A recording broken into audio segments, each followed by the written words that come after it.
Masibulise kuwembukeli ngalentsasa yangolwesibini nengumhla ke wokuqaphela usuku lokulwa intlupheko kwihlabathi liphela. Ngaphansi kwalomxholo ndinethemba lokuba isahlela abantwini lanto ithi mthanda umakhelwane wakho kungade kucace ukuba isisu sakhe siza kude sithi nca emqolo. Kodwa wena ukhona kwaye unako ukolula isandla sakho uncede apho ukwazi khona. Xa ndiqala ke ndithe ndiyathemba kuba ndisazi ukuba oko ayisosinyanzeliso yinto nje esuka entliziyweni nesiyaziyo thina abantu abakhule kunkinqwa emawabo. Ukuva konke ke esinako nesikuphathele kona sibukele ngqo pha ku-SABC Plus ungeva ngokubaliselwa. Thibule ke ukholo saka lubisi umadlongoti. Kodwa ke namhlanje ndihamba naye uNadia. Molo Nadia. Mafotise kuwenzokazi. Unjani? Ndiyaphila ntombi khona unjani wena? Awusemhle ntombi. Enkosi nawe ungxamile namhlanje. Bendingxamile uzekhaya Jikelele. Waqonda bazandibona ekhaya Jikelele. Mabakubone thatha iqonga lelakho. Njengoba setshileyo ke unokanyezi igama lam nguNadia Dambuza. Xa kunamhlanje ke mbukeli inoba nawe sele usazi kuba zange nakanye size kuwe silambatha. Namhlanje ke siza siniphathele konke okusemdleni wakho nonokuthi uthande ukwazi. Nanga amanye amanqaku onothi uwalindele ke namhlanje. Uadvocate Busisiwe Mkhwebane lilungu elitsha le-EFF usenkundleni umba wobukhosi bakwaZulu. Usaqhubeka umbhodamo wase-Middle East kukhona ke nokunye okuninzi ongathi ukulindele. Ngoku masijonge eziphala phambili.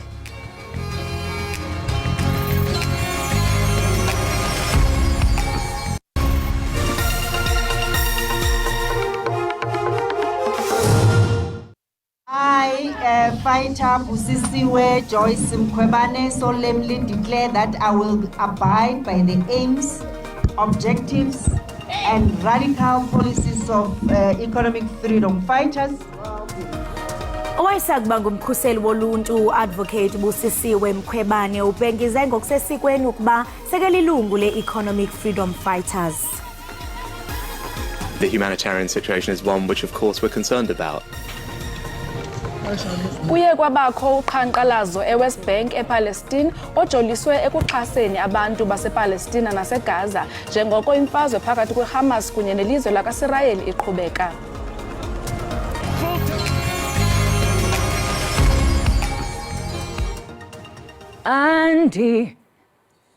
Andinanto undize kanye nkosi ndize kanye nkosi yam. Molweni emakhaya igama lam ndingu Ikhona ndiyimvumi. Zenihlale ke nibukele Ekhaya Jikelele apha ku-SABC Plus nonwabela izinto ezifana nezemidlalo ezendaba nazo zonke ezinye izinto enizithandayo emakhaya ningahambi.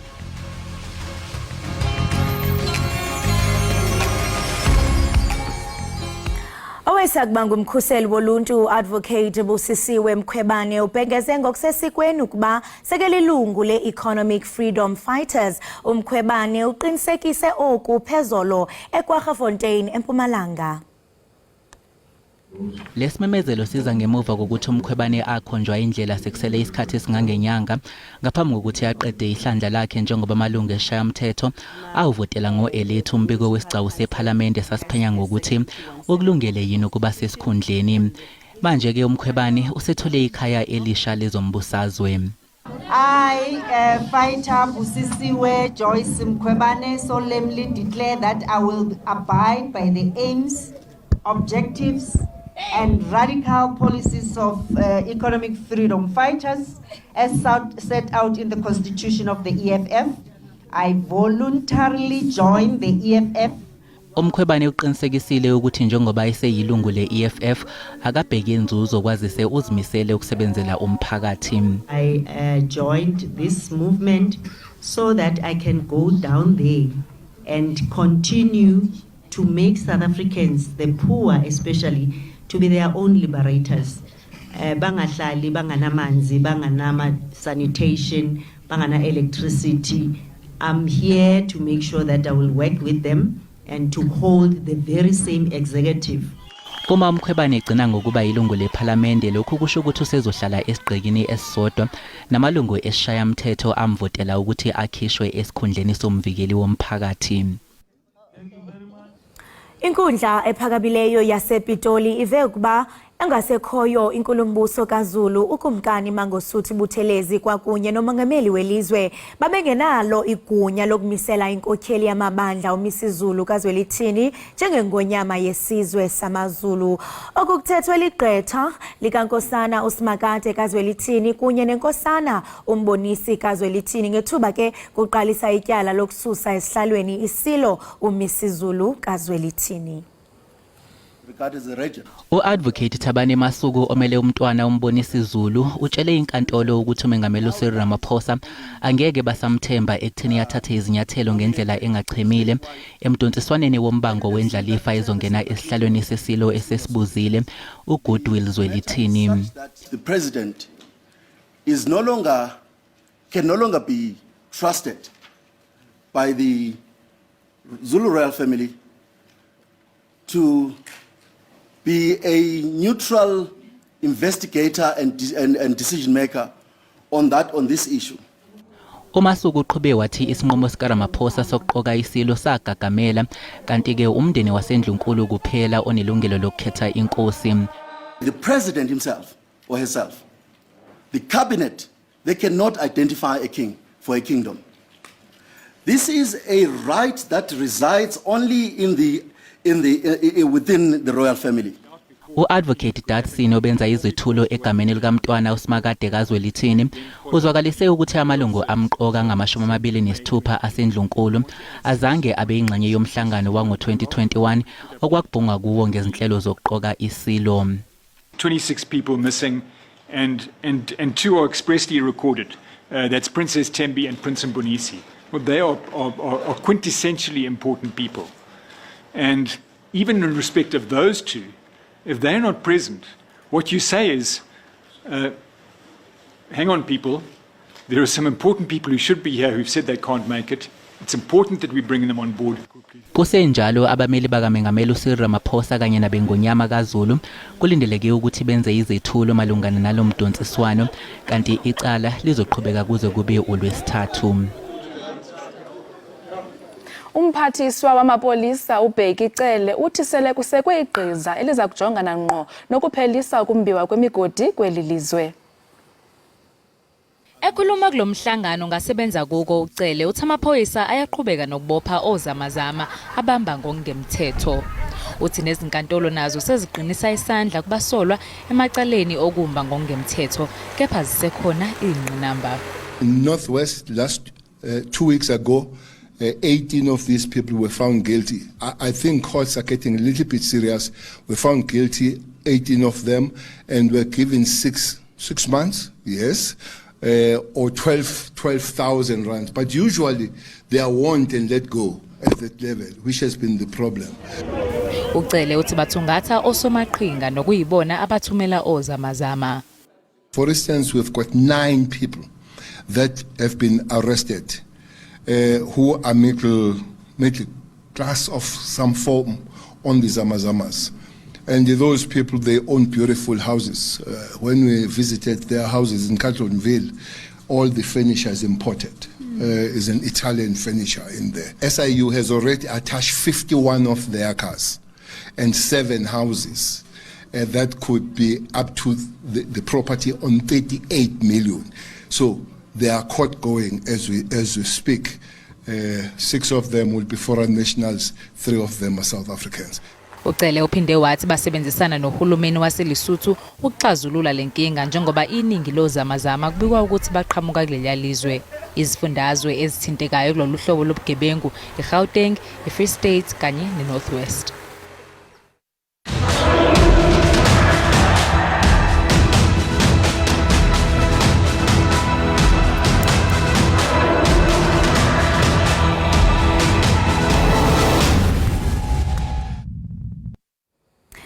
Kuye kwabakho uqhankqalazo eWest Bank ePalestina olujolise ekuxhaseni abantu basePalestina naseGaza njengoko imfazwe phakathi kwamaHamas kunye nelizwe lakwaSirayeli iqhubeka. Njengoba nje abantu bebaleka edolobheni iGaza kunempawu zokuphela kwethemba kubo njengoba besemzileni eRafah ephakathi kweGibhithe nePalestine. That's Gaza Strip in Palestine. This is like they think it's not people here. these people here live. It's not life. Amalolo siza folile edolobheni laseGibhithe iAl-Arish kanti abantu badinga usizo. The humanitarian situation is one which, of course, we're concerned about and that I've raised in all the calls and interactions I've had with other leaders from across the region, and in particular making sure that we can try and get the Rafah crossing open. That will ease the humanitarian situation. Ubuholi beHamas buthi busaqinile.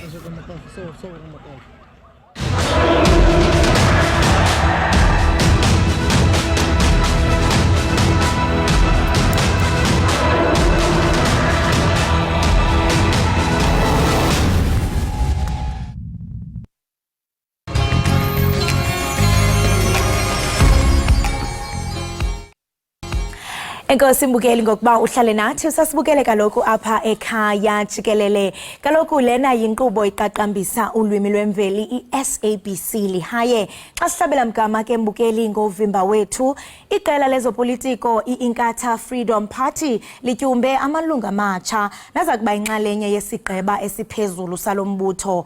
Phakathi ke kwalamalungu kukhona umntwana uZuzifa kwakunye noSibuyiselwe Buthelezi nabazwala ke ngumsunguli weliqela nosenabele uqaqaqa umntwana uMangosuthu Buthelezi. Yawuqonda ukhumbule ke Mbukeli ukuba umntwana uphumzile nguye ebegxile kwezopolitiko nanjengoko ebekwiphiko labasetyhini kulombutho iIFP Women's Brigade.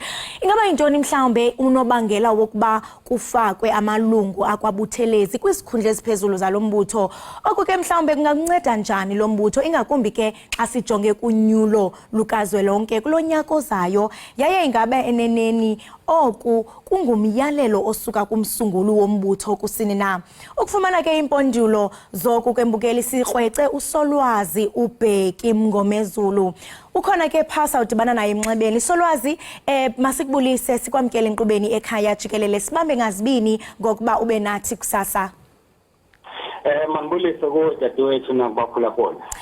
Solwazi, ngokubona kwakho njengomhlalutyi, ungathi mhlawumbe yintoni ethe yenza iIFP ukuba ityumbe amalungu osapho lwakwaButhelezi ibatyumbela ke kwizikhundla eziphezulu?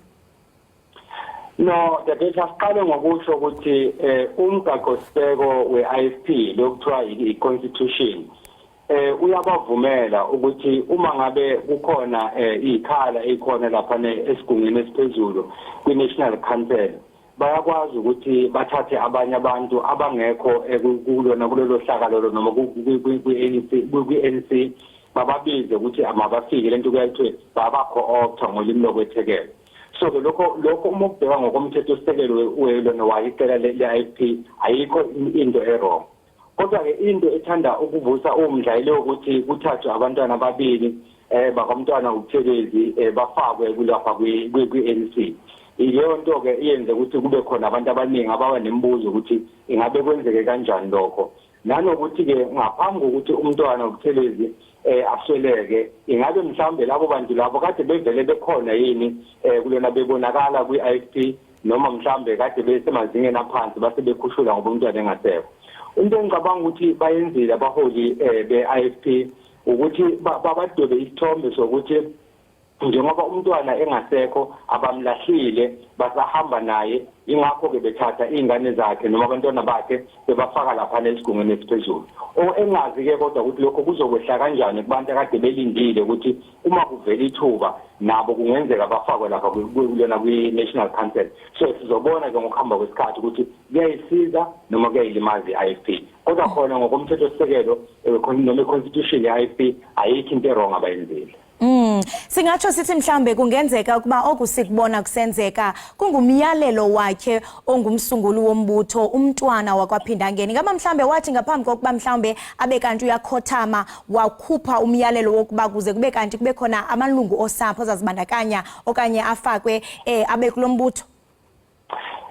Angicabanga kanjalo dadewethu ngoba uma ukuthi ngakuwenza kanjalo ngabe isenzo esingesihle. Kodwa uma bekwenza lokho ngokulandela umgaqo-siseko weqela labe i-IFP bakwe benze kahle. Kodwa uma kuthi uyena owathi uma ngabe sengihambile ufuna nifake ingane zakho lokho angeke kuze kube kahle ngoba angeke kuze kuyisize nayo organization.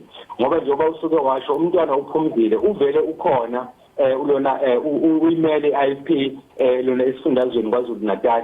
So ke vele igama lakhe umntwana belingeke lize liphele ngoba kuyaziwa ukuthi ukhona osezingeni eliphezulu. Ukube mhlambe kufakwe umuntu oyedwa mhlambe kufakwe ulona umntwana ulona uzuzifa noma kufakwe noma ubaleke nje omunye nalokho bekuzobe ku right kodwa okwethusayo ukuthi bafakwe baze babe babini ngesikhathi esodwa. Yileyo nto engicabanga ukuthi idale ukuthi abanye abantu babe nembuzo. Kodwa ke angicabanga ukuthi ngabe kwaba umyalelo wakhe umntwana ukuthi uma sengihambile kufuna nenze kanje ngoba lokho uma akwenza ngabe kwakuyisenze singesihle. Ungathini mhlambe kumuntu onothi elinyathelo lelokutsala abantu abathile nabebemthanda kakhulu umntwana okwaphinda ngene ekwenzela kuba mhlambe baxhase yaye bavotele lo mbutho kuba uthe wathi abe uyakhothama kwanemibuzo yokuba ingaba mhlambe lo mbutho weIFP uzawuphila na since engekho umntwana.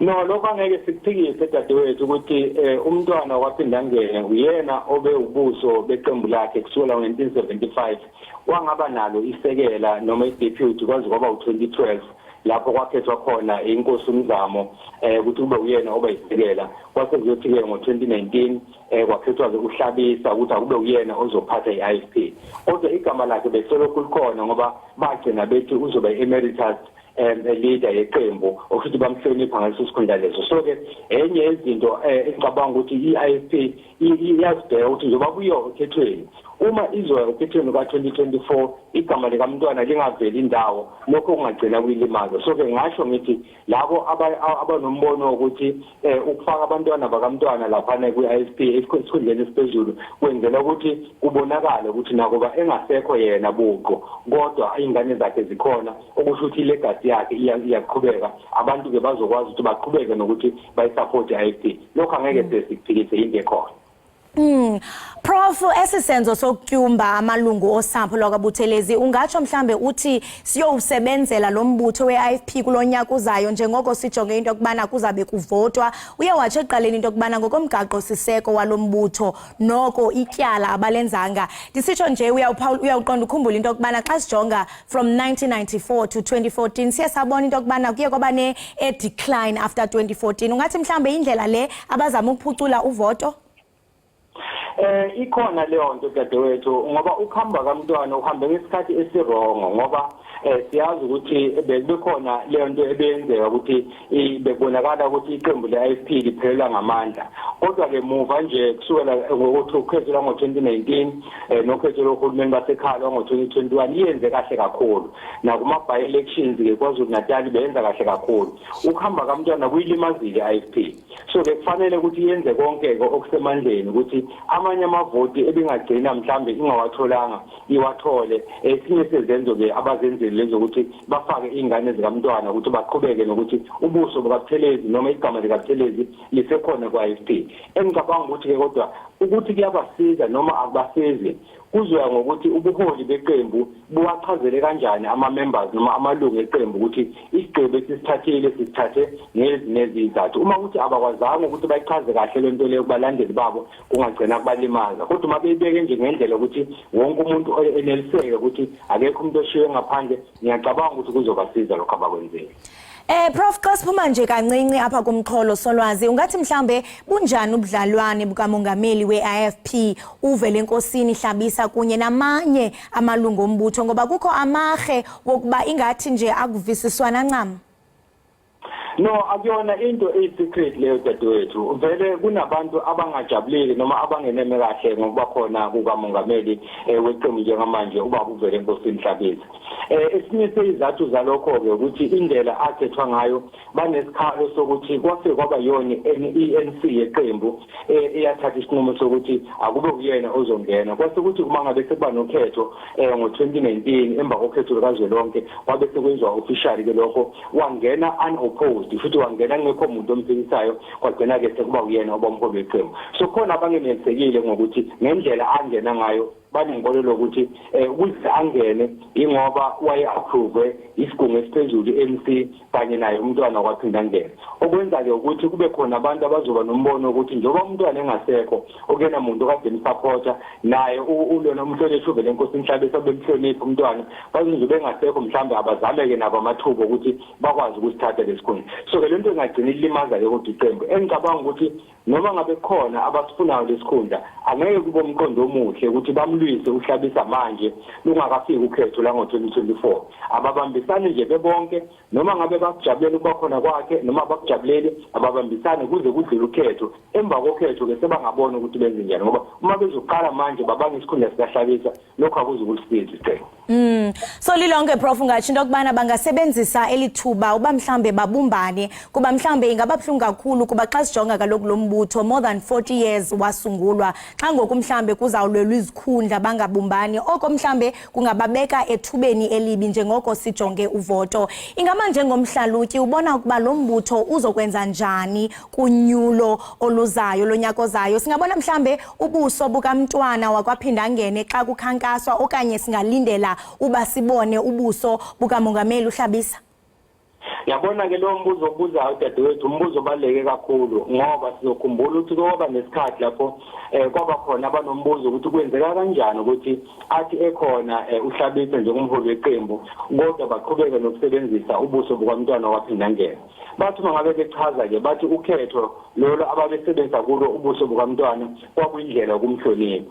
Manje njoba engasekho kungenzeka basebenzisa ubuso bakhe futhi bathi njoba usanda ukudlula manje emhlabeni ngaphambi kokhetho lokhetho la ngo2024 akube ukhetho lokugcina lapho abasebenzisa khona ubuso bakhe ukukhombisa ukuthi bamhlonipha. So kungenzeka lokho bese kuzoba khona ke abazoba nombono ukuthi phela nje bengasekho umntwana waphinda ngene ukhona umholi weqembu okuba buvele enkosini Hlabisa akusetshenziswe ubuso bakhe. So le nto le kuzofanele ukuthi ubuholi beqembu buyilungise manje bungalindi kuze kushaye 2024 kuvunyelwane ukuthi kuzoba neskipa esisodwa bazosebenzisa kube nobuso obodwa. Uma ukuthi bazosebenzisa ubuso bukamntwana bakwazi ukuchazela abalandeli babo ukuthi nasi izathu esenza ukusebenzisa ubuso bukamntwana. Uma ukuthi basebenzisa ubuso bukaHlabisa basho ukuthi njengoba umntwana engasekho ukuze kubonakala ukuthi iqembu linomholi omusha sesebenzisa ubuso bukaHlabisa. So iyona nto kufanele bayisebenze manje bangalindi kuze bo 2024 ngoba uma beke balinda kwazi kuba 2024 na kanjani ulokho kuzolimaza iqembu. Prof Mgomezulu masibabe ngasibini ngexesha lakho sethemba into kubana nababukeli beEkhaya Jikelele baziva bechulumancile ngolulwazi othe wasiphefumulela lona. Enkosi kakhulu.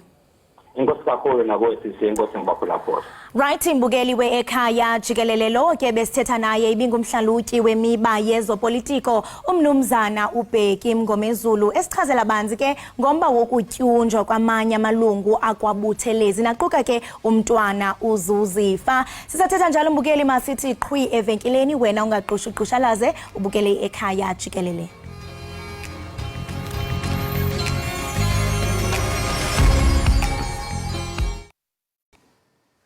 Mbukeli masiphinde sikwamkele kwakhona usabukele iEkhaya Jikelele kanti ke kumdakisali kwiHollywood Bets Super League nanjengokuba ugqatso oluphakathi kweUWC namanenekazi eMamelodi Sundowns.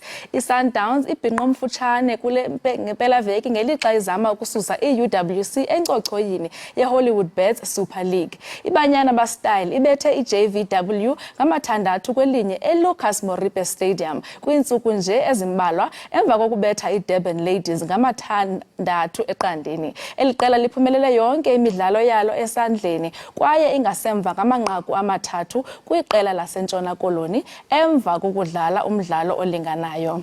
Ukuthetha banzi ke malunga nolugqatso seqhagamshelana naye kaloku Thembelihle Dladla weligwalagwala FM. Thembelihle masikwamkele kweEkhaya Jikelele. Yadiya angibelele kuwe ngibeke imibuyelelo futhi nakumbukele ekhaya. Enkosi kakhulu. Thembelihle oko wasekwayo iHollywood Bets Super League iMamelodi Sundowns lelona qela belisoloko ligqugqisa njengentshatsheli kodwa kule season uza kubalula kwintshatsheli ezikhuselayo nanjengoko iUWC nayo ichile emfeneni silelo le title. Ingaba luthini uluvo lwakho ngale season yalonyaka? Ngiyajabulisa ngiyabona Timbo ngendlela into engakhona ku-women's football ekhaya eNingizimu Afrika. Kuyakhombisa ukuthi sinalo talent nabo baqeqeshi. Kuyakhombisa futhi ukuthi nayo i-league ye-Hollywood Super Bet League iyakhula from 2019 ifike kule season lesikuyo onyalo. Sibona izinguquko lokusho ukuthi lena league iku right direction lena league ikhombisa i-growth. lokusho kona ukuthi satobona lokuningi kulama season lamabili lamathathu olesabo kepha ngiyajabula kubona Timbo ngendlela tendeka ngakhona iSundowns ayisakhoni the way bekhona ngakhona kulama season lamathathu lengile yakhombisa ukuthi nalamanye emateam ayakhula njalo njalo. Siyazi ukuba kulonyaka amanye amaqela aza kuthotyelwa kunqaba elingezantsi okokuqala ngqa sukela yasekwayo le league ingaba ngaphi amaqela abonakala nje ngazo kuthotywa ingaba le teams la sethubeni lokurelegator Nadia naloko kwabona nje kuletha leyo motivation lawo maqembu lasuke akhona kuletha leyo competition lesibona kulena asizini kepha nasiyabuka kuma teams la ku relegation zone kunyalo la sethubeni lokurelegator abiyele back kwesafon which bala ekhathi liqembu leThunderbirds ladies nalobe nje lona ndlela imidlalo le 27 bana 20 points labanye bangasho ukuthi base kepha ngendlela ngibona ngakhona kule midlalo lesele lefiu nabo basengakabi safe kepha sawubona kule midlalo olesele 15 kune positive result yala ekhaya eMpumalanga siyathi ukuthi banetinkinga eteamini abanayo umqeqeshi sikhuluma nje kuba khona anamonate angabi khona kepha sinenye inkinga letikhona ecindini le-positive result bana 25 games baphethe amaphuzu la ngo-13 16 kusema indiseni ibala vele njengeliqembu lokuqala bese vele lirelegatiwe ngoba kusho ngani lokho badlale imidlalo lengo-27 baphethe amaphuzu la ahlanu nje kuphela. Uthembelihle iUWC ekhokhelayo kwiligi iza kuqubisana nentshatsheli ezikhuselayo ngecawa umhla wama-22 kulo October kumdlalo onokuthi uthathe isigqibo ngentshinga singalindela ntoni kulo mdlalo Aqale simbongise kakhulu thina sonke embuli lo ngumqeqeshi weqembu le-UWC ngajabula ukuthi kube nalabo bomaki labaqeqeshako bakhona ecomputer nalabo bobabe lebe sicabanga kuqala ukuthi bobabe ngibo labangakhona coacha bobabe ngibo labangakhona ukudlala ibhola letinyawo simbongise thina sonke embuli ngaleyo experience line ethe kulo qembu le-UWC njengoba usho ukuthi competition yalo ilamaqembu lamabili i-UWC number 1 23 games baphethe 63 points iSundowns number 2 23 games bana 63 points ngiyajabula ukuthi nyalo nemidlalo bayalingana nalokho nje nasibuka i-goal difference iMamelodi Sundowns ishaye emagoli engebunyenti kepha njengoba ushilo ngicabanga ukuthi la sawucaca khona sawucaca kule midlalo lekabe ikhona qala nje ngalesithathu iSundowns ne-competitive result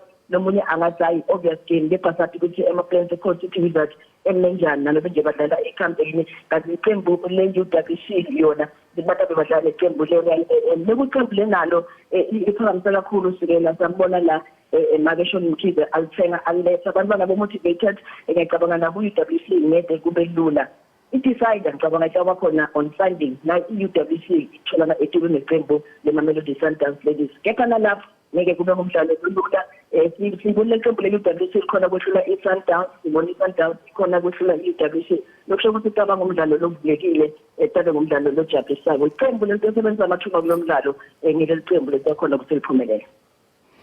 Kanti siyabona abalandeli bebhola ekhatywayo yamanina ayakhula lungabe luthini uluvo lwakho ngale bhola ekhatywayo kwaye ungathini xa uthelekisa le ligi nezinye zeminye imimandla siyajabula kubabona abalandeli sikakhombisa ukuthi balandeli sebathatha serious ibhola letinyawo labo make sibonise kakhulukazi baphathi beMamelodi Sundowns ladies siyabona ukuthi lokho kwenteka kubomake lokwenteka kubomake sebadopta futhi la kubo bomake baphuma abalandeli beSundowns baye kosekela iqembu leMamelodi Sundowns ladies landlala naloko ngiyacabanga ukuthi kuyabamotivate kakhulu busethi beMamelodi Sundowns ladies cabanga nalamanye amaqembu going forward basakhona ukuthi basheshe labo bobalandeli bathola abalandeli eminingi kuze kuthi lena bhola olena league ibukeleke kuba mnandi la iqembu lidlala ekhaya lihosting labo balandeli baleyo onzawo kepha ngicabanga so far kusahamba kahle sababona abalandeli babakhona ebholeni letinyawo ladlala emaqembu akomake ngiyacabanga futhi nekwenda kahle kwabanyana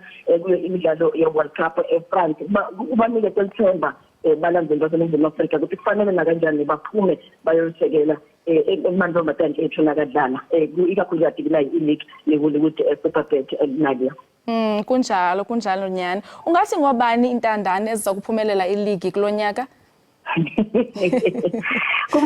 kumatima akazi kukusho lokho kepha ngajabula kakhulu ukubona kuba neqembu lelisha ikakhulukazi yona i-WC ithathe lena alike kepha sikhuluma nebaqeqeshi ababili labane experience nasikhuluma nge-women's football ngala kuyo i-Sundowns sekunaJerry Chabalala sesisesikhathi ahleti kuMamelodi e-Sundowns abekhona yena thina sonke bule ngala kuyo i-UWC kepha na i-WC ingawasebenzisa emathuba kumdlalo wayo ngeSunday ngicabanga ukuthi lapho kutawucaca khona ukuthi la ngembala batawuba ngibo champion beHollywood Super League kulena season iyashayeka i-Sundowns Nadia kusho ngani lokho yebo wonke amaqembu anebadlali labakhaliphile bane quality bane depth kepha na ubuka nje kulemalanga i-Sundowns emuva kungabi khona kumdlali ibambana nembale losanesa injury yakhe emuva kunakapteni zanele Nhlapo Karabo Makhulubethi naThisho Makhubela na Raman Lepe uyabona ukuthi bakhona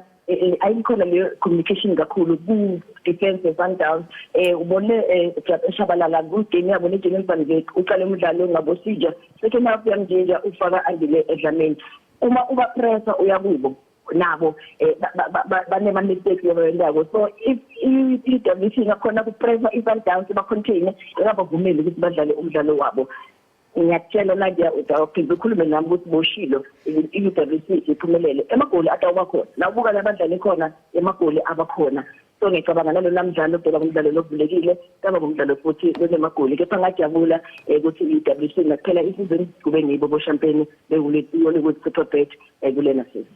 Okay, ungathi intoni mhlawumbe umahluko phakathi kwe-sponsorship sebhola yamanina kunye neyamadoda?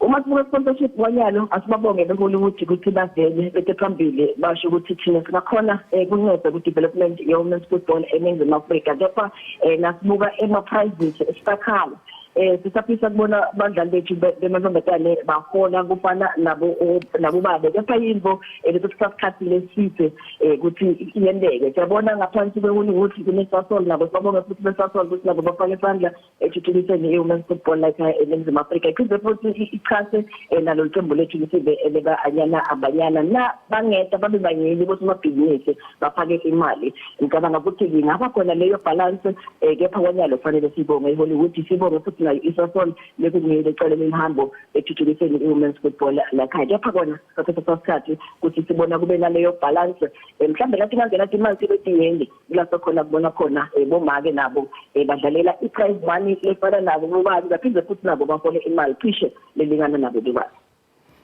Hayi siyabona ngendlela ehamba ngayo ibhola yakhatywayo yamanina noko siyathemba nabanye bazawuthi bafake isandla ekunixhaseni. Thembelihle masibambe ngazo zibini siyabulela ngexesha lakho. Ngiyabonga kakhulu Nadia ukuthi nibe nami ehlelweni. Enkosi. Lowo ke mbukeli ibinguThembelihle Dladla bethetha nathi ngeHollywood Bets Super League yale season nalapho iUWC icela umngeni iMamelodi Sundowns ladies esoloko izenzela kule league. Ukanti ke siyabuya neziphala phambili kodwa kangoku masithathe ikhefu.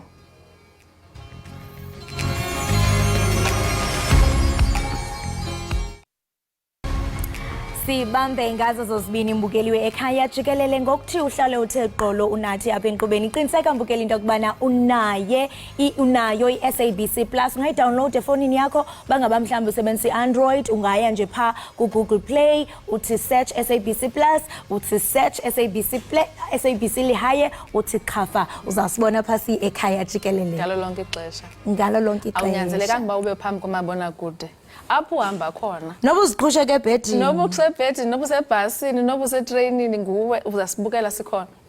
Kwaye mbukeli ke wena nawe Nadia into esithanda ubakhumbuza into bana namhlanje kuphawulwa usuku lazo ngokuba i-International Day of Eradication of Poverty that is lusuku oluphawula ntoni intlupheko uyawuqonda ukhumbule Nadia nawe mbukeli apha ekhaya into bana nakubeni nje sithi we are in the 29 years of democracy usekumkhulu umsansa kusekhona abantu abalala bengatyanga kusekhona iziseko esingathi into bana azikakafikeleli ngakumbi xa sijonga imo yezibhedlele ku-healthcare kusekuninzi nje wena esingathi into bana uMzantsi Afrika usasilele emva so ulusuku luyaqatshelwa ukumemelela urhulumente nemibutho engezinzuzo ikwazi into yokubana ithi meet halfway abantu esingathi into yokubana baphila ngentlupheko. Ukanti le nto wena Makholi iyakwazi nokuqala ekhaya phambi koba silindele urhulumente nemibutho yinto esinathi sinoyiqala singabahlali. Mhlawumbi uqala ujonge imeko kammelwane wakho ukwazi ukuthi apha endlini kwakho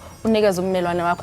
Asinyanzelekanga uba side silindele urhulumente uba makathathe amanyathelo. Masizinyathelele nathi urhulumente ancedisane nathi. Uyanderstand? Injalo kanye kuba naxa ujonga ke impilo yasemakhaya bangabuphelele ekhaya uyazi into yobana hayi xa kungekho iswekile siyanqonqoza phaa kuloo Nadia nqonqonqonqonqo sicela laa nto uthi umama sasikokudla ngokuthunywa ke kuthiwa uthi umama ucela laa mpahla sele yazi ke kuba bathe efowunini bathi heyi meza ndiyacela kaloku undifakele umilimili kuyashota nendwendwe sithi xa sesifika kuloo Nadia uthi umama ucela laa mpahla so unyanisile nam ndiyavumelana nayo into yokubana yonke le nto iqala ekhaya xa nyani siyingingqi sikwazi uku-identify into yokubana hayibo lo mzi ukwela cala ingathi uyaswela masihlangane sibumbane sikwazi ukunikezela mhlambe ke singabona utshintsho kuba kubuhlungu kakhulu abantu ufumanisa into yobana umntu ulala phandle abanye balala ezibrijini so ingaske nyani xa sisonke singama-Afrika